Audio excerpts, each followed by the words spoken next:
Hi, welcome. This is Dr. John DeMartini. This is one of the most amazing and inspiring shows that you can listen into. If you want to be on the edge of your seats, if you want to open up your heart, if you want to expand your mind, and you want to meet incredible people, stay tuned because you're just about to experience a transformative radio show that will change your life. And you're listening to the Dr. Pat Show that's coming up right next.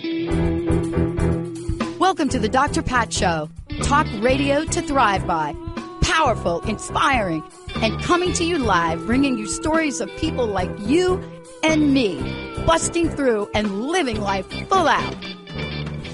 Get ready to dare to wonder what your life would be like if you knew you could not fail.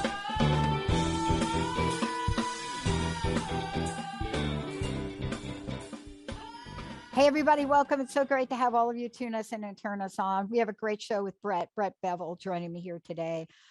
This is really, I'm going to say 3 words, and I just want you to hear them and be mindful of how you feel about them, because this is this episode with Brett, Confronting White Cowardice. Confronting white cowardice in ourselves and in others, because this is what Brett does. And you've heard him on my show before. You've heard me talk about his fantastic book, one of his books, Healing Racism Within.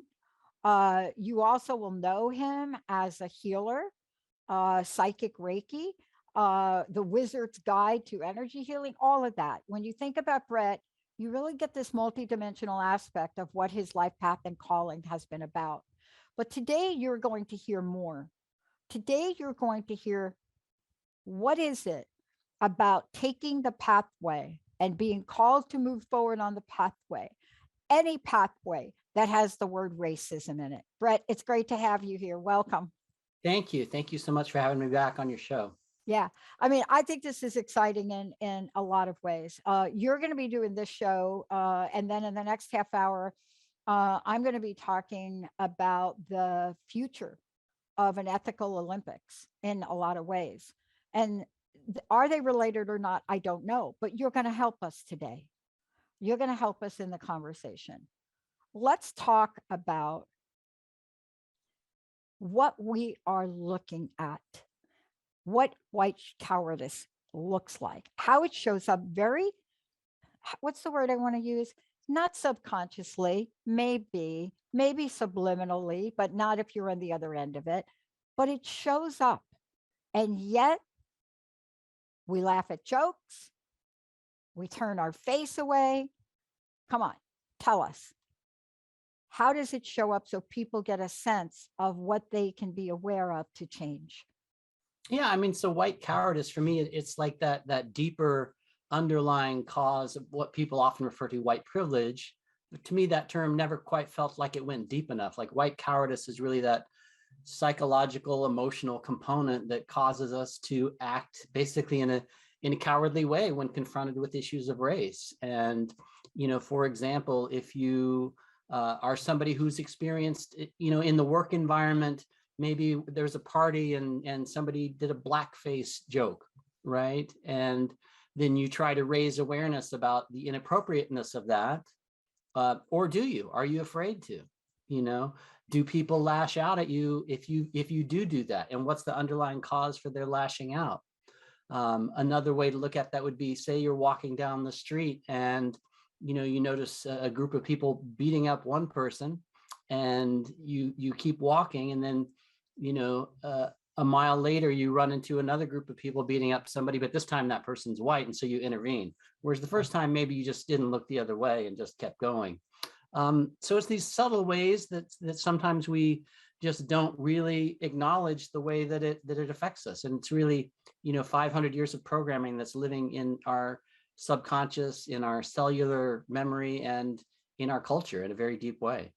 And let's talk about this for a minute, the way it shows up in our mainstream and not so mainstream. And I just want to be very clear about this. When we're talking about the things we're talking about today, it really does not have a boundary. And here's what I mean about it. It doesn't have a boundary about, oh, this group is really enlightened, they don't do it. Okay, those people over there. Or this group is really, this group over here, that political party, they do it.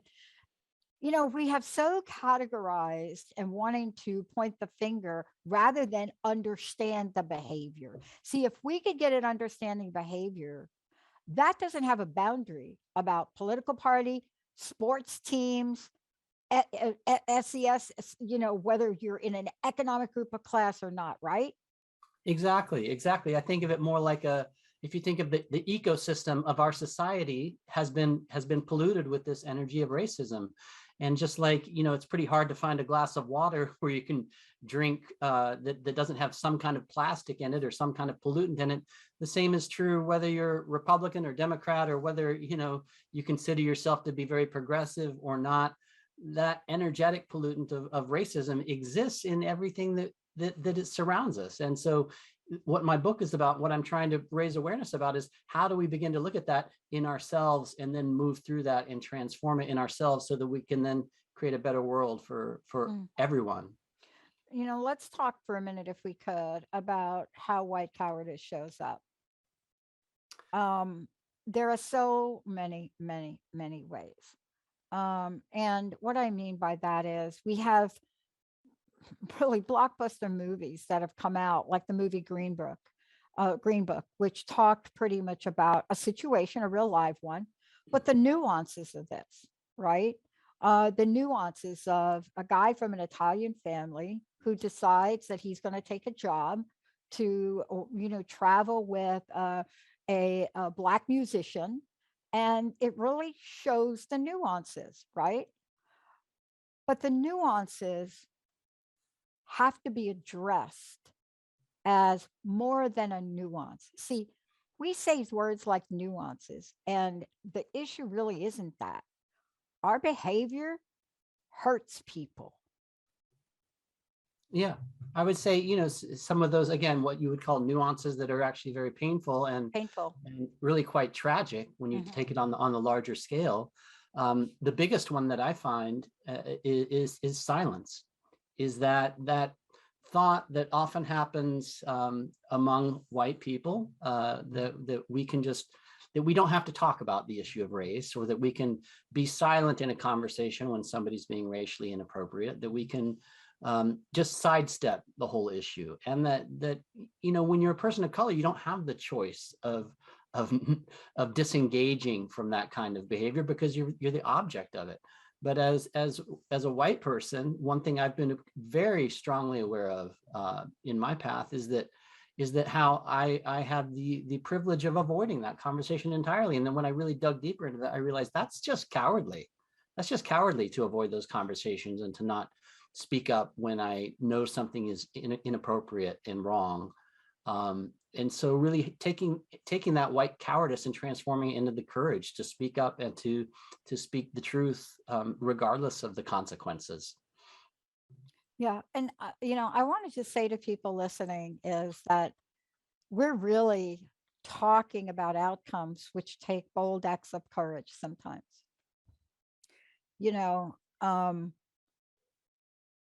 I remember being younger, and there's a picture that Daniel put up yesterday of me and my table tennis coach, Sam. And I didn't talk about this yesterday because we were kind of joking about ping pong. But when you see that picture of me, a young white girl, and a Black man from Ghana, Africa, and we were inseparable, I can only begin to tell you some of the stories. And the word nuance I use because it's really difficult for people to hear what the real word is. But let's talk about the situation. You're in a restaurant and you're going in, and it's Sam and I, and where everybody's going in this restaurant at competition, and we're waiting in the chair to go in. And 45 minutes passed. 4 other people have been let in. An hour has passed. It's the only restaurant in the town we were playing in. An hour and a half passes, and we're still sitting there. Why?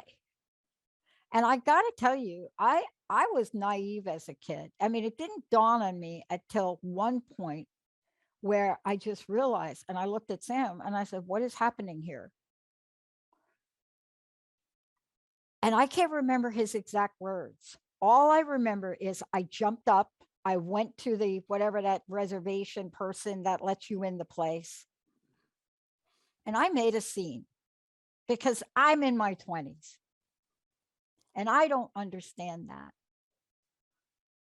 But boy, that is a small situation for so many more actions that are happening in the world today, aren't they? That is a small example. Yeah, it's a small example, and yet it's like compounded so frequently, daily, in towns and cities, not just around this country, but all over the world. I remember even when I used to travel to Asia quite oftenly, how often there were, commercials about cream that would turn your skin color to be whiter. When I would be traveling in Bali and Thailand, and I thought, what kind of mindset have we created around the whole world where people are ashamed of the color of their skin? I mean, it's ridiculous, and yet it's so prevalent. It's so prevalent. And one of the things that I've become much more aware of too, in just my own growth as a parent, because I am married to a woman of color, and so my son is a little bit darker skinned than I am, and sometimes when he gets maybe passed over during the line in the gym class or some other event that we've taken him to, it becomes something that we really start to question, like, hey, is that because of the color of his skin? Maybe not, but it's something that we really has become part of our consciousness and part of our awareness, and trying to raise that awareness on a grander scale. And let's talk about this, that it shows up in your world and it shows up in the world all over. There's a purpose and a passion for you doing what you do. There is a purpose and a passion for understanding what this means to confront white cowardice. Now, I don't know if people even know this, but people of color have to take extra precautions just to be in the world. I'm not even going to go into it, but I'm just going to say extra precautions that maybe as a woman, I would take some of them. Like, you'll never find me walking down a dark street in Newark, New Jersey, right, in the middle of the night. That's just common sense. But that's not what we're talking about when we're talking about people that are non-white. Yeah, that's true. I mean, I've learned so much of this too, just from being in relationship with my wife, who's a lovely human being, and her bringing things to my awareness just regarding how she felt growing up, how she felt in terms of feeling left out of situations, and often wondering, is that because her skin is darker than my skin, or than many people's skin? And to have that be a constant factor in your life is something that it is mind-boggling for me, even though we're still married and we've been together for 20 years now. It's hard for me to imagine what life is like when you have to endure that day to day on a constant basis.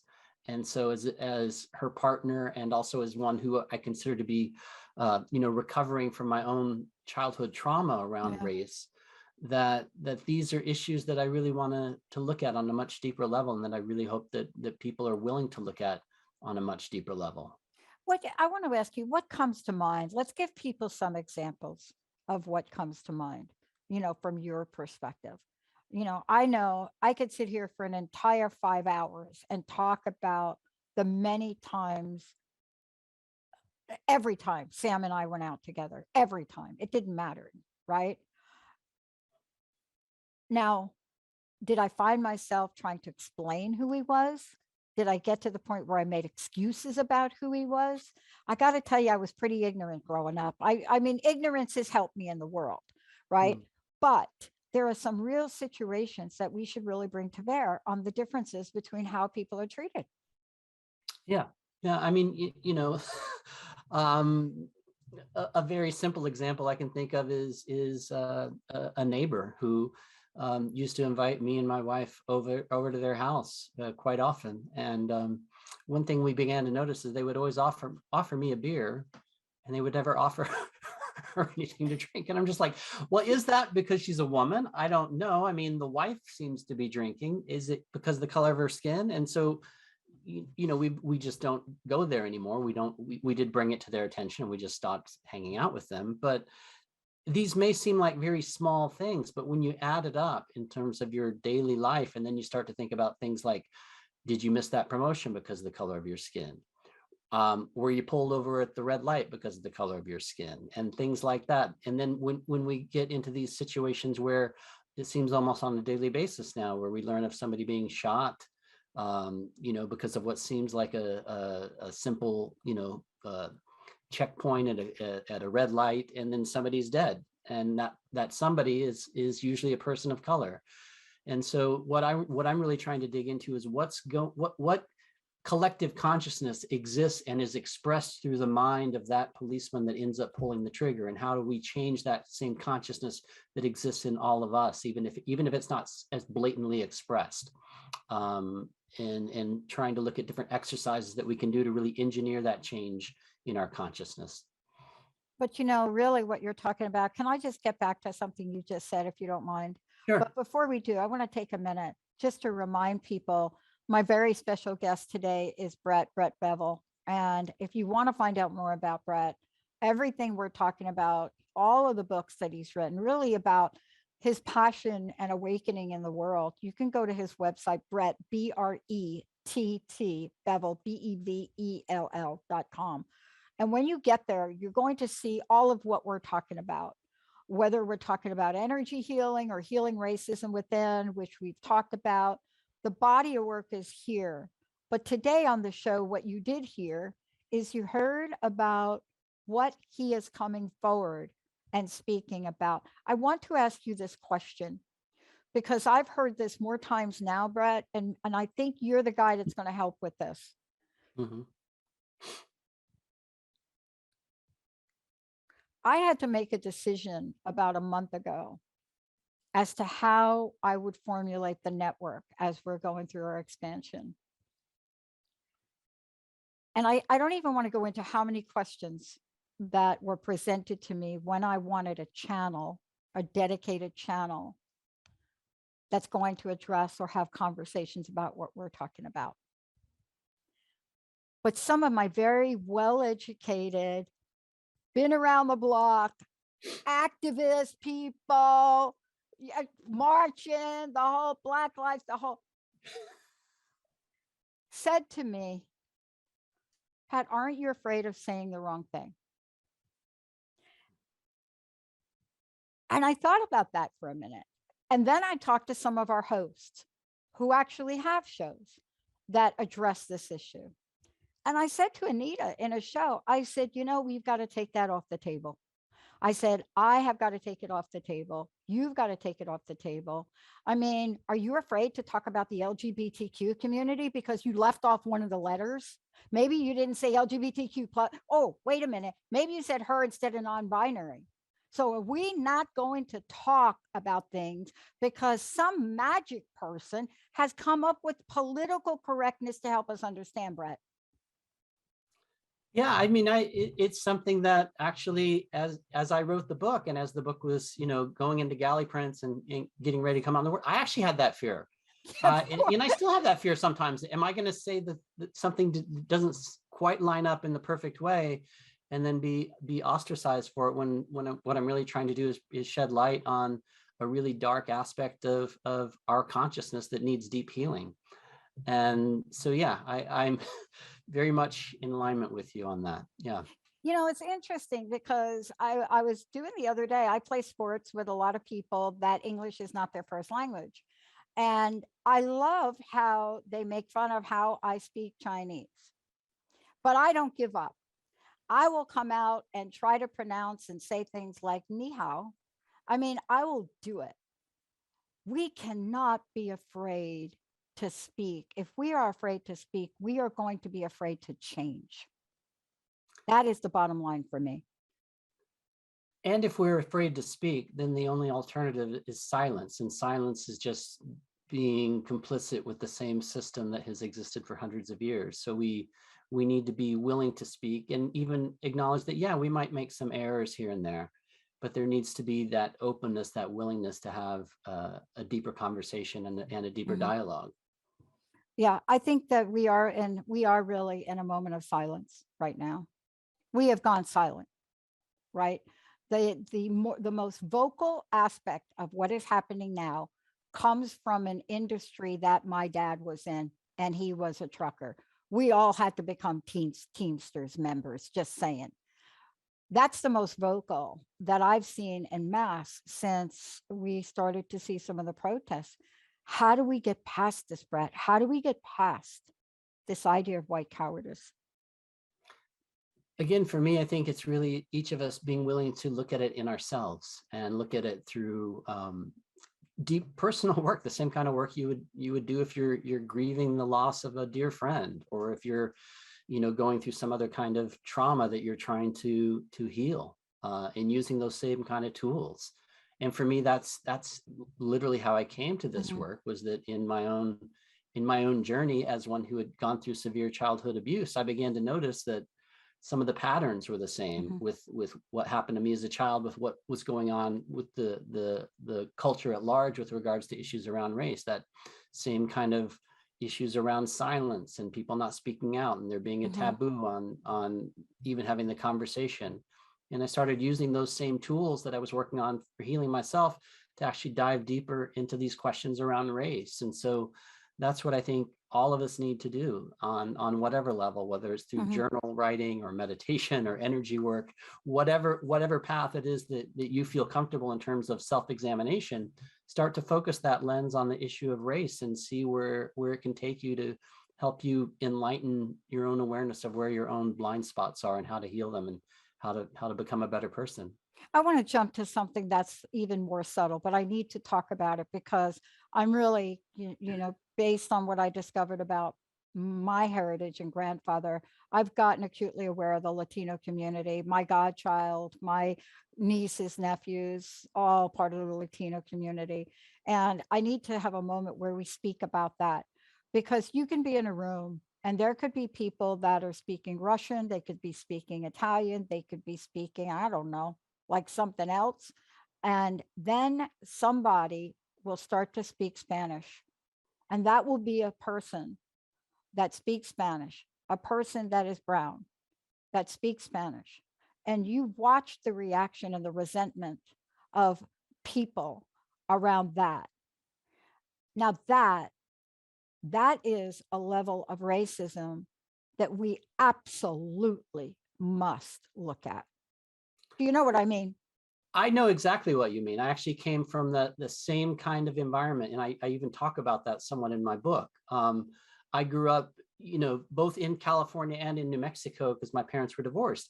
And in New Mexico, a lot of people for hundreds of years have been speaking Spanish. And I noticed that even though I lived with my grandparents there who outwardly professed to be very liberal and enlightened, they would get so mad about people speaking Spanish. And I'm like, but why? This makes no sense. And I've had to do my own inner work to shift that upbringing that I was brought up in, where I now feel almost more alive when I hear languages that are not from my own on my own upbringing. I almost feel like there's a kind of music there that I find inspiring. And so to have to unwind and change that sense of resentment, again, it's something that I had to do personally, but I know exactly what you're talking about because that's the environment in which I was raised and which makes no sense at all. And it's interesting. May I say this? Yeah. I was shocked at during the primaries, Beto O'Rourke spoke Spanish. I was shocked at the laughing and the criticism for his Spanish dialect. I wanted to reach through the TV and I just wanted to shake some people. He's not Latino. He has learned a language because he represents that. And yet now we're laughing at a white man.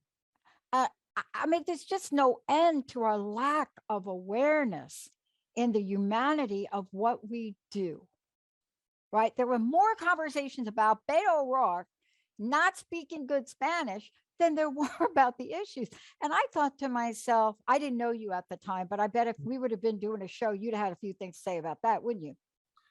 Yeah. I mean, it goes back to that sense of, again, the environment that I grew up in, this kind of weird resentment of people speaking languages that maybe they didn't grow up with. And so I remember those moments in the primary, and I found them shocking too. That it's just like our whole cultural spectrum is just off and unwilling to look at the deeper underlying things that we should be looking at. And again, I think that is an expression of what I call white cowardice.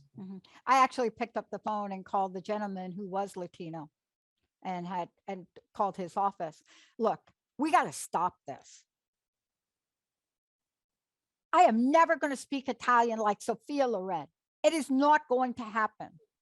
But I cannot be afraid to speak a dialect of Italian. I'm not going to speak Portuguese. My grandfather born in Brazil. I'm not going to speak that like Giselle, Tom Brady's. I'm not going to speak it like them. But does that mean we don't try to build the bridge between love and hate here? Yeah.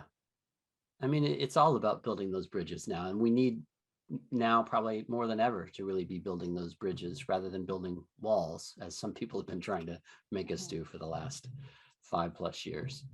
I want to thank you for today. I want to ask you your personal message and what you want to leave us with, and you'll be back. But I encourage people to get a hold of you, to contact you, to invite you to their shows. As a matter of fact, there are a couple of shows that I know folks are going to have you on. It is such an important message, and it's so beautiful the way you bring it and shed the light on it. What's your personal message? What do you want to leave us with, and how can people find out more about you and get your books? Sure. So I think my message, if there's one thing that we could all do, just as a personal practice, is use what I call a multicultural gratitude practice, where you start to daily acknowledge and be grateful for things that are outside your own kind of racial spectrum. Oh man. If we could all just do that one thing on a daily practice and rewire our brains with that one simple technique, I really think it would change the world. And again, the way people can find out more about me is go to my website, brettbevell.com. That's BRETTBEVELL.com. There's also a message the author button. If you want to write me or have a question, you can also reach me on Facebook as well. So yes, please also reach out. Anybody who does buy the book, you can also email me and I'll give you a complimentary online course that goes along with the book as well. Brett, thank you so much. I know that this is a progressive conversation. I know that you have stepped out, you've faced yourself just as I do on a daily basis. We can't be stopped by our ignorance. We must move forward, because the only thing that replaces ignorance is knowing. Brett, thank you so much for getting out there, for talking out there, and for really passing the torch, so the silence doesn't become so deafening that we don't even call it silence anymore. Thank you so much for all of that. Thank you so much for having me on your show. Oh my gosh, we're not done yet. We're going to take a short break. When we come back, I'm going to be talking about, the future of ethics in the Olympic, to dope or not to dope. The rope. We'll be right back.